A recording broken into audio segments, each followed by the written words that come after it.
भारतीय इतिहास में राजपूताने का गौरवपूर्ण स्थान रहा है। यहाँ के रणबांकुरों ने देश, जाति, धर्म तथा स्वाधीनता की रक्षा के लिए अपने प्राणों का बलिदान देने में कभी संकोच नहीं किया। उनके इस त्याग पर संपूर्ण भारत को गर्व रहा है। वीरों की इस भूमि में राजपूतों के छोटे बड़े अनेक राज्य रहे, जिन्होंने भारत की स्वाधीनता के लिए संघर्ष किया। इन्हीं राज्यों में मेवाड़ का अपना एक विशिष्ट स्थान है, जिससे इतिहास के गौरव बप्पा रावल, खुमान प्रथम, महाराणा हमीर, महाराणा कुंभा, महाराणा सांगा, उदय सिंह और वीर शिरोमणि महाराणा प्रताप ने जन्म लिया है। सवाल यह उठता है कि महानता की परिभाषा क्या है। अकबर हजारों लोगों की हत्या करके महान कहलाता है और महाराणा प्रताप हजारों लोगों की जान बचाकर भी महान नहीं कहलाते हैं। दरअसल हमारे देश का इतिहास अंग्रेजों और कम्युनिस्टों ने लिखा है। उन्होंने उन लोगों को महान बनाया जिन्होंने भारत पर अत्याचार किया या जिन्होंने भारत पर आक्रमण करके उसको लूटा, भारत का धर्मांतरण किया और उसका मान मर्दन कर भारतीय गौरव को नष्ट किया। मेवाड़ के महान राजपूत नरेश महाराणा प्रताप अपने पराक्रम और शौर्य के लिए पूरी दुनिया में मिसाल के तौर पर जाने जाते हैं।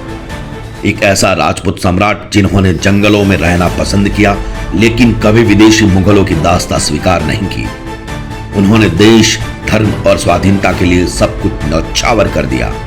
कितने लोग हैं जिन्हें अकबर की सच्चाई मालूम है और कितने लोग हैं जिन्होंने महाराणा प्रताप के त्याग और संघर्ष को जाना है। प्रताप के काल में दिल्ली में तुर्क सम्राट अकबर का शासन था, जो भारत के सभी राजा महाराजाओं को अपने अधीन कर मुगल साम्राज्य की स्थापना कर इस्लामिक परचम को पूरे हिंदुस्तान में फहराना चाहते थे। इसके लिए उसने नीति और अनीति दोनों का ही सहारा लिया। 30 वर्षों के लगातार प्रयास के बावजूद अकबर महाराणा प्रताप को बंदी न बना सका। महाराणा प्रताप का जन्म 9 मई 1540 ईस्वी सन को राजस्थान के कुंभलगढ़ दुर्ग में हुआ था, लेकिन उनकी जयंती हिंदी तिथि के अनुसार ज्येष्ठ शुक्ल तृतीया को मनाई जाती है। उनके पिता महाराजा उदय सिंह और माता रानी जीवत कंवर थी। वे राणा सांगा के पौत्र थे। महाराणा प्रताप को बचपन में सभी कीका नाम लेकर पुकारा करते थे। महाराणा प्रताप की जयंती विक्रमी संवत कैलेंडर के अनुसार प्रतिवर्ष ज्येष्ठ मास के शुक्ल पक्ष तृतीया को मनाई जाती है। महाराणा प्रताप का राज्याभिषेक गोगुंदा में हुआ था। राणा प्रताप के पिता उदय सिंह ने अकबर से भयभीत होकर मेवाड़ त्याग कर अरावली पर्वत पर डेरा डाला और उदयपुर को अपनी नई राजधानी बनाया था। हालांकि तब मेवाड़ भी उनके अधीन ही था।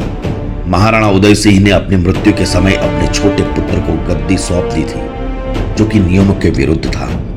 उदय सिंह की मृत्यु के बाद राजपूत सरदारों ने मिलकर 1628 फाल्गुन शुक्ल 15 अर्थात 1 मार्च 1576 को महाराणा प्रताप को मेवाड़ की गद्दी पर बैठाया। उनके राज्य की राजधानी उदयपुर थी। राज्य सीमा मेवाड़ थी। 1568 से 1597 ईस्वी तक उन्होंने शासन किया।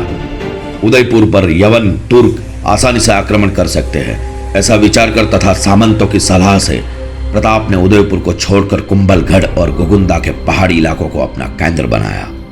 महाराणा प्रताप उदयपुर मेवाड़ में सिसोदिया राजवंश के राजा थे।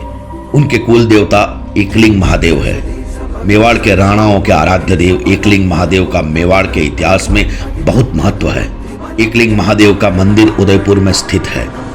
मेवाड़ के संस्थापक बप्पा रावल ने 8वीं शताब्दी में इस मंदिर का निर्माण करवाया और एकलिंग की मूर्ति की प्रतिष्ठापना की थी। उदय सिंह का अपनी समस्त रानियों में से भटियानी रानी पर सर्वाधिक प्रेम था। इसी कारण उन्होंने भटियानी रानी के पुत्र जगमल सिंह को प्रताप सिंह पर वरीयता प्रदान कर अपना उत्तराधिकारी घोषित कर दिया था। प्रताप सिंह ज्येष्ठ पुत्र होने के कारण स्वाभाविक उत्तराधिकारी थे। उन्होंने अपनी मृत्यु के समय जगमल को राजगद्दी सौंप दी। उदय सिंह की यह नीति गलत थी, क्योंकि राजगद्दी के हकदार महाराणा प्रताप थे। प्रजा तो महाराणा प्रताप से लगाव रखती थी। जगमल को गद्दी मिलने पर जनता में विरोध और निराशा उत्पन्न हुई। जगमल ने राज्य का शासन हाथ में लेते ही घमंडवश जनता पर अत्याचार करना शुरू कर दिया। जगमल बेहद डरपोक और भोगी विलासी था।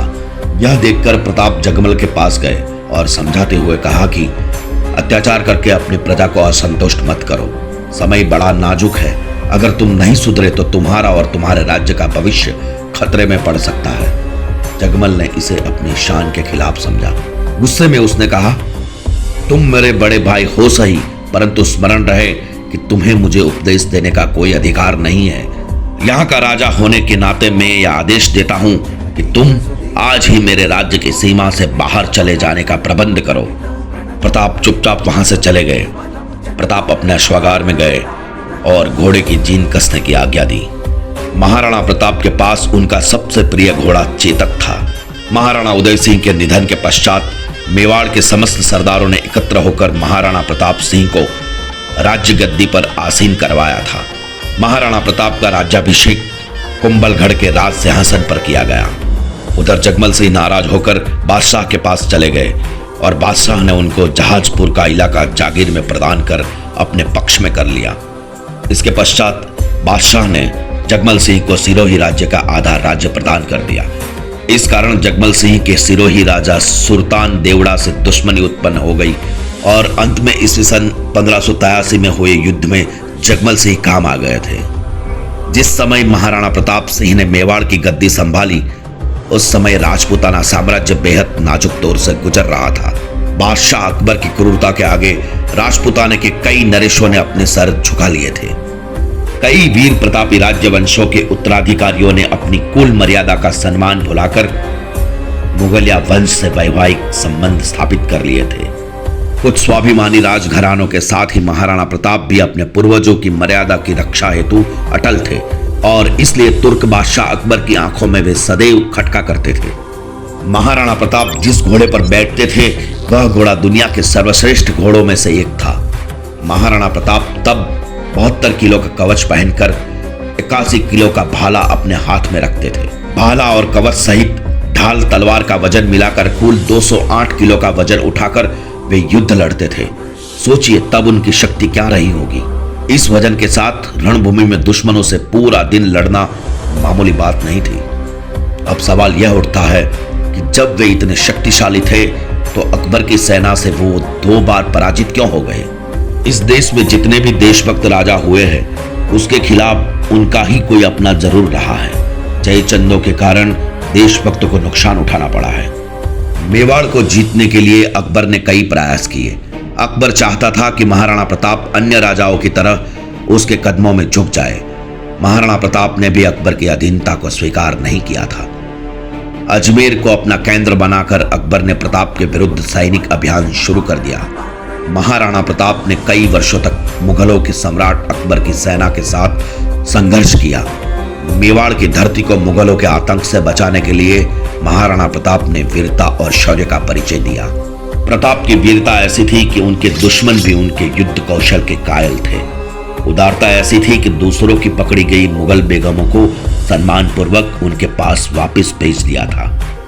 इस योद्धा ने साधन सीमित होने पर भी दुश्मन के सामने सिर नहीं झुकाया और जंगल के कंदमूल खाकर लड़ते रहे। माना जाता है कि इस योद्धा की मृत्यु पर अकबर की आंखें भी नम हो गई थी। अकबर ने भी कहा था, देशभक्त हो तो ऐसा हो। अकबर ने कहा था, इस संसार से सभी नाशवान हैं। राज्य और धन किसी भी समय नष्ट हो सकता है, परंतु महान व्यक्तियों की ख्याति कभी नष्ट नहीं हो सकती। पुत्रों ने धन और भूमि को छोड़ दिया, परंतु उसने कभी अपना सिर नहीं झुकाया। हिंद के राजाओं में वही एकमात्र ऐसा राजा है जिसने अपनी जाति के गौरव को बनाए रखा है। अपनी विशाल मुगलिया सेना, बेमिसाल बारूद खाने, युद्ध की नवीन पद्धतियों के जानकारों से युक्त सलाहकारों, गुप्तचरों की लंबी फेरहिस्त कूटनीति के उपरांत भी जब तुर्क बादशाह अकबर समस्त प्रयासों के बाद भी महाराणा प्रताप को झुकाने में असफल रहा, तो उसने आमेर के महाराजा भगवान दास के भतीजे कुंवर मानसिंह को विशाल सेना के साथ डूंगरपुर और उदयपुर के शासकों को अधीनता स्वीकार करने हेतु विवश करने के लक्ष्य के साथ भेजा। मानसिंह की सेना के समक्ष डूंगरपुर राज्य अधिक प्रतिरोध नहीं कर सका। इसके बाद कुंवर मानसिंह महाराणा प्रताप को समझाने हेतु उदयपुर पहुंचे। मानसिंह ने उन्हें अकबर की अधीनता स्वीकार करने की सलाह दी, लेकिन प्रताप ने दृढ़तापूर्वक अपनी स्वाधीनता बनाए रखने की घोषणा की और युद्ध में सामना करने की घोषणा भी कर दी। मानसिंह के उदयपुर से खाली हाथ आ जाने को बादशाह ने करारी हार के रूप में लिया तथा अपनी विशाल मुगलिया सेना को मानसिंह और आसिफ खां के नेतृत्व में मेवाड़ पर आक्रमण करने के लिए भेज दिया।